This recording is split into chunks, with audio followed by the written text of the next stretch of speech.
श्रीमद् भगवद गीता ज्ञान यज्ञ प्रवचन क्रमांक 506 अध्याय 13वां क्षेत्र क्षेत्रज्ञ विभाग योग और श्लोक क्रमांक 21। आज 19 नवंबर है और आज कार्तिक पूर्णिमा है। 11 साल पहले इसी दिन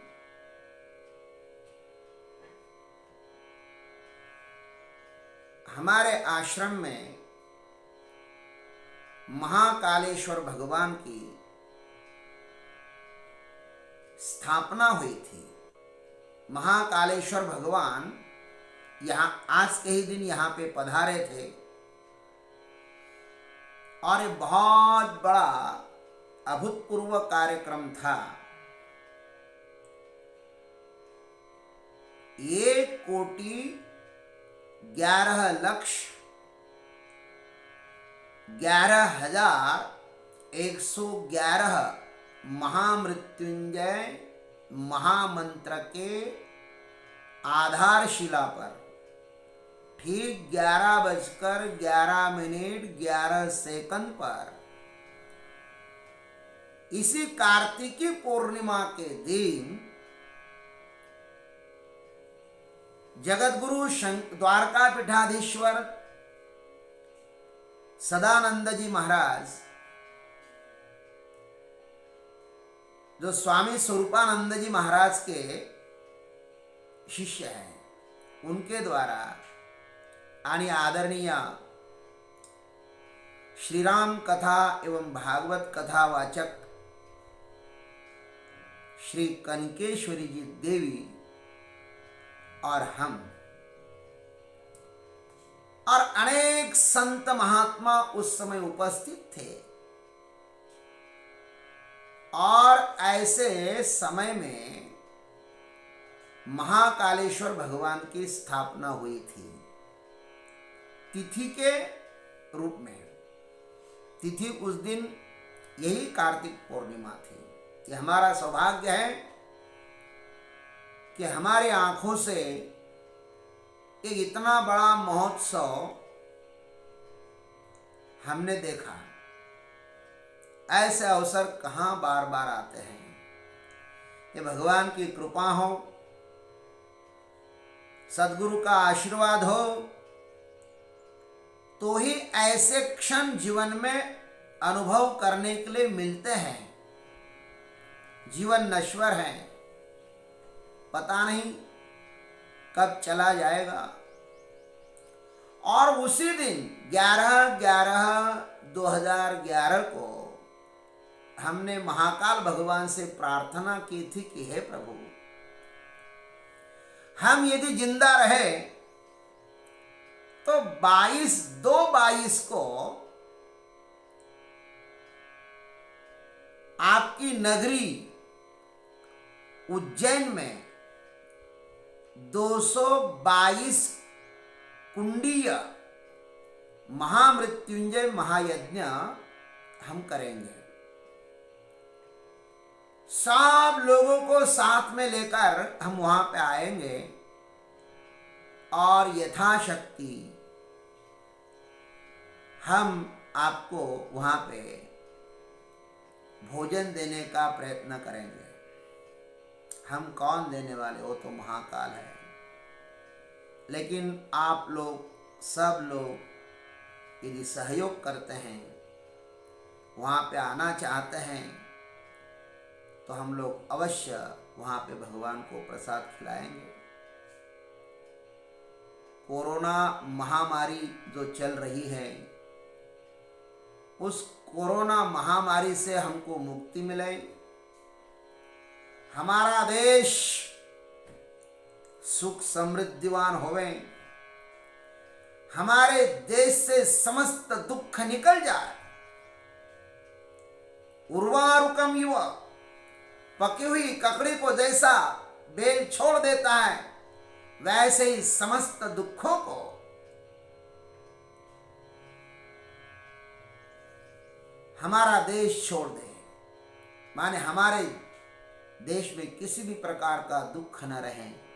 सभी लोग सर्वे भवन्तु सुखिनः सर्वे सन्तु निरामयः सर्वे भद्राणि पश्यन्तु मा कश्चित् दुःख भाग् भवेत्। इस वेद के वाक्य को आधार मानकर हम महाकाल से प्रार्थना करते हैं कि हे प्रभु, इन सभी लोगों को, हमारे देशवासियों को, संपूर्ण विश्व को आप सुखी बनाएं।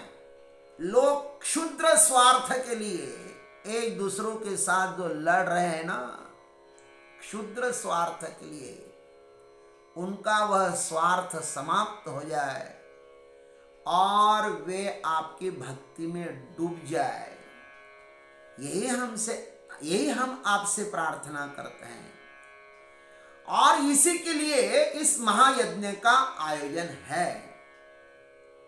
तो 11-11-11 22-2-22 आइए हम सभी लोग भगवान से प्रार्थना करते हैं कि हे प्रभु, यह महामृत्युंजय महायज्ञ आपकी कृपा से और हमारे सद्गुरु के आशीर्वाद से सफल होवे। ओम तत्सत।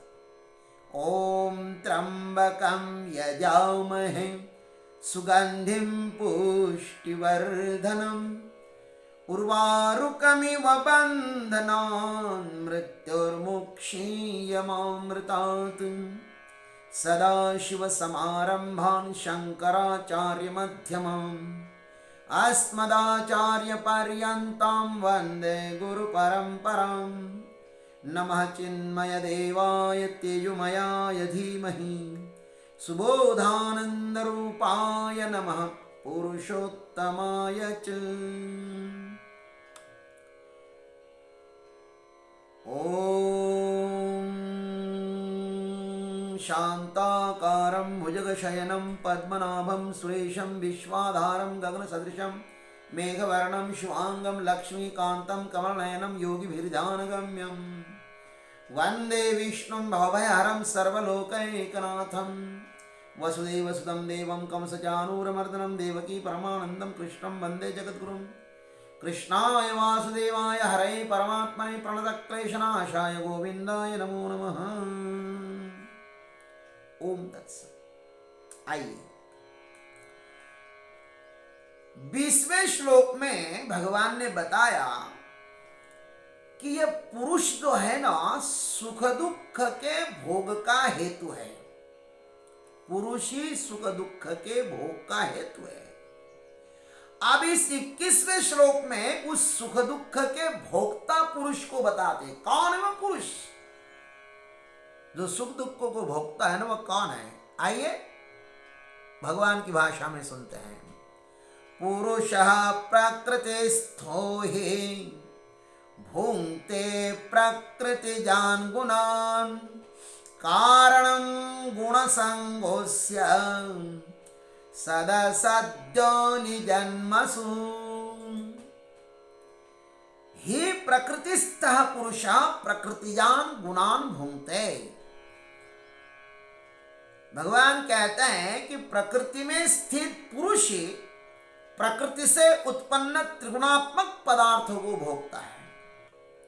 गुणसंग अस्य सद असद योनि जन्मसु कारणम, और उन गुणों का संग ही इस जीवात्मा के उच्च और नीच योनियों में जन्म लेने का कारण बनता है। ऐसा भगवान ने संक्षिप्त कहा, लेकिन सदगुरु के आशीर्वाद से और सदगुरु की भगवान की कृपा से आइए हम लोग उस पर यथामति यथाधीतम यथाश्रुतम और यथा समय चिंतन करते हैं। अम्ब त्वाम अनुसंधामी, हे माँ हम आपका अनुसंधान करते, इसलिए करते हैं कि हमारे रोम रोम में भगवान का जो संदेश है ना वो बैठ जाए और हम उसी के अनुसार आचरण करें, हमें सुख मिले। स्वांत सुखाय, हमारे मन को प्रबोध होवे और हमारे भीतर जो अनादि अनंत काल से अंधकार भरा हुआ है ना, अज्ञान भरा हुआ है ना, उस अज्ञान का नाश होवे। इसलिए हम इस प्रस्थान त्रय पर चिंतन कर रहे हैं और भगवान ने हमें अवसर दिया, इसलिए हम भगवान को बहुत बहुत धन्यवाद देते हैं। भगवान कहते हैं ही प्रकृतिस्थः पुरुषः प्रकृतिजान गुणान भुंक्ते। यहां पर भी भगवान प्रकृति और प्रकृति में आसक्त पुरुष ऐसे दो शब्द देकर पुरुष को प्रकृति से सर्वथैव अलग माने असंग बताते हैं। प्रकृति और पुरुष ये दोनों भी विरुद्ध धर्मी हैं। ये दोनों भी क्या है? विरुद्ध धर्मी हैं। इन दोनों की परस्पर कुछ भी साम्यता नहीं है और दोनों का गति माने मार्ग भी अलग अलग है, दोनों का स्वरूप भी अलग अलग है। तो भी वह पुरुष माने जीव, उसको आत्मा भी कहते हैं, प्रकृति के गुणों के साथ बंध गया है महाराज। जड़ चेतन ग्रंथि पर गई जदपि मिथ्या छूटत कठिनाई। हाँ, बन गया है जी। और आश्चर्य यह है कि प्रकृति को पता भी नहीं कि मुझ पर कोई प्रेम कर रहा है। जिस पर ये जीव प्रेम कर रहा है ना, उसको पता ही नहीं कि मुझ पर कोई प्रेम कर रहा है। वह तो निर्जीव है, उसे हमारा कुछ भी लेना देना नहीं है। हम प्रेम करें तो भी और न करें तो भी वह दोनों में समान है प्रकृति। इस शरीर को मैंने न जाने आज तक कितनी बार नहलाया, धुलाया, खिलाया, पिलाया, पता नहीं क्या क्या खाने के लिए दिया, पता नहीं इसकी क्या क्या सेवा की, लेकिन मैं देखता हूं कि आज तक इस शरीर ने मुझको कभी धन्यवाद नहीं दिया। इस मन बुद्धि की बातें मैंने आज तक बहुत बार मानी, किंतु वह मुझे धन्यवाद तो देना दूर ही रहा, अपितु एक बार उनके विरुद्ध चलूं ना तो मुझे वह अशांत कर देती है। ऐसा है महाराज ये शरीर। इन नश्वरों पर आप कितना ही प्रेम करें, हाँ, लेकिन ये दुष्ट कभी आपको अपना नहीं कहेंगे। संसार का नियम ही है। यह शरीर मन बुद्धि मेरा न होते हुए भी मैंने बलात् इसको अपना माना है, अतः उसके साथ धर्म मुझे सुख दुख देते रहे, मेरे कारण मैं आसक्त हूं इस पर। मैं कौन हूं, क्यों इस शरीर में रहा हूं, किस कारण से यह देह मुझको मिला है, यह तो मुझे कुछ पता नहीं है, किंतु मैं इसे अपना कहे जा रहा हूं। ये मेरा है, ये मेरा है। न जाने इस अनंत संसार में आज तक मुझे कितने सारे देह मिले होंगे, और सब देहों के साथ चाहे वह सुंदर हो या कुरूप हो, प्रशंसनीय हो या निंदनीय हो, मैंने सबके साथ ममत्व किया है, उन्हें अच्छी तरह संभाला, किंतु उनसे सार तत्व कुछ भी न मिला, सिर्फ दुख मात्र मिला है। शरीर दुख का घर है महाराज, संग्रहालय दुख का। मनुष्य अज्ञान के कारण, स्वयं के अस्तित्व का बोध न होने के कारण ही जो अपने धर्म नहीं है उसे अपना मानता है। इस शरीर के साथ, इस समाज के साथ हमारा जो व्यावहारिक कर्तव्य है सो अच्छी तरह पूर्ण करना चाहिए, किंतु उनके साथ हम ममत्व न करें। संसार ममत्व करने लायक नहीं है, इसलिए तो भगवान ने कहा है मय्यासक्त। तुम्हें यदि आसक्त होना है तो संसार के साथ आसक्त मत होना अर्जुन, मेरे साथ आसक्त होना। इस देह का परमार्थ तत्व को पाने के लिए उपयोग करना चाहिए। इसके द्वारा जितना हो सके समाज सेवा करनी चाहिए, किंतु इसमें अटकना नहीं चाहिए। इसके द्वारा सत्कर्म करो, जितना करना उतना कर लो। भगवान कहते हैं मनुष्य जन्म जन्मों से प्रकृति के गुणों को ही भोगते आ रहा है और भोगते ही जा रहा है, किंतु प्रकृति के परे जो मैं हूं वह अज्ञानवश मुझे नहीं देखता। प्रकृति को तो देखता है लेकिन मुझको नहीं देखता। प्रकृति त्रिगुणात्मक है, सत्वगुण रजगुण तम रूपा है, और यह दृश्य अदृश्य समस्त जगत उससे ही बना है। हम जो इंद्रियों का भोग भोगते हैं वो सब प्रकृति है। शब्द स्पर्श रूप रस गंधादि इनका सुख भोगते हैं हम लोग मन के द्वारा। प्रेम, भावना, वात्सल्य, दया, करुणा आदि और बुद्धि का भी सुख भोगते हैं, मन और बुद्धि में रमते रहते हैं। चिंतन का सुख, ध्यान का सुख, अहंकार का सुख, ये सब कुछ हम भोगते हैं। यह सब प्रकृति का खेल है। अतः यह सब परिवर्तनशील है। आज मेरा ध्यान लगा है, कल लगेगा भी, कोई भरोसा नहीं। आज मैं यहाँ पर बैठ कर के आपके साथ गुटर गुटर बातें कर रहा हूँ, लेकिन कल कर भी लूंगा, कोई भरोसा नहीं। सब परिवर्तनशील है।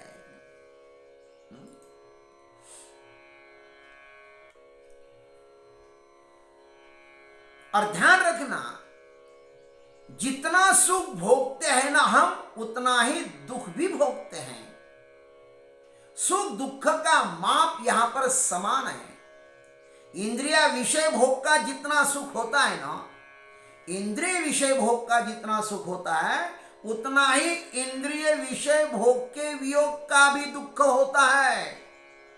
सुख और दुख को समान एक तराजू में रख दो, तौलो, तो जितने अंश में सुख मिलता है ना, उतने अंश में उसका वियोग होने पे दुख मिलता है। अरे तो हम भी अनुभव कर चुके हैं और आप भी कर चुके हो। आपको बार बार अनुभव आता है। आप किसी पर आसक्त होते हैं ना, तो वो चला जाने पर उतना ही दुख आपको होता है। जिसके साथ रहने से जितना सुख होता है ना, उसका वियोग होने से उतना ही दुख होता है। सुख और दुख यहां पे समान है। प्रकृति में सब संतुलन है। द्वंद्वात्मक है ये प्रकृति। ये प्रकृति द्वंद्वात्मक है। यहां पर द्वंद्व होता ही दिखाई देता है। प्रेम ही तो घृणा भी है। प्रेम है ना तो घृणा भी है। भक्ति है ना तो अभक्ति भी है। परमात्मा के साथ प्रेम होता है तो संसार की घृणा आने लगती है। यह सब प्रकृति के धर्म है। अतः इसके ऊपर उठकर पुरुष को अपने स्वरूप को भोगना चाहिए। बाहर के नश्वर पदार्थों में जो हम सच्चिदानंद का आरोप करते हैं, उसको अपने भीतर ही देखना चाहिए।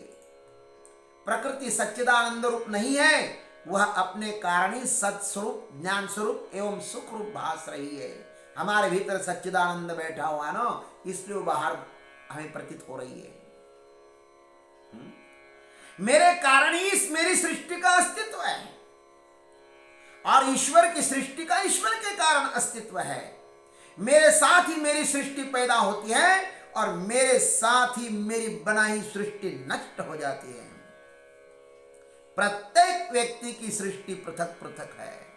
अतः प्रत्येक को अपनी अपनी सृष्टि में परमात्मा को ही देखना चाहिए। ईश्वर ने तो गीता में कई बार कहा है कि मेरी सृष्टि में ही मैं सब तरफ विद्यमान हूं। ईश्वर सर्वभूतानां हृदयेर्जुन तिष्ठति भ्रामयन् सर्वभूतानि यंत्रारूढ़ानि मायया। ऐसा कहा भगवान ने। अथवा सर्वस्य चाहं हृदयन्निविष्टः अथवा अहम ही सर्वयज्ञानां भोक्ता च प्रभुरेव च। ईश्वर की सृष्टि ईश्वर से ही परिपूर्ण है। वैसे हम भी ईश्वर से भी भर जाएं।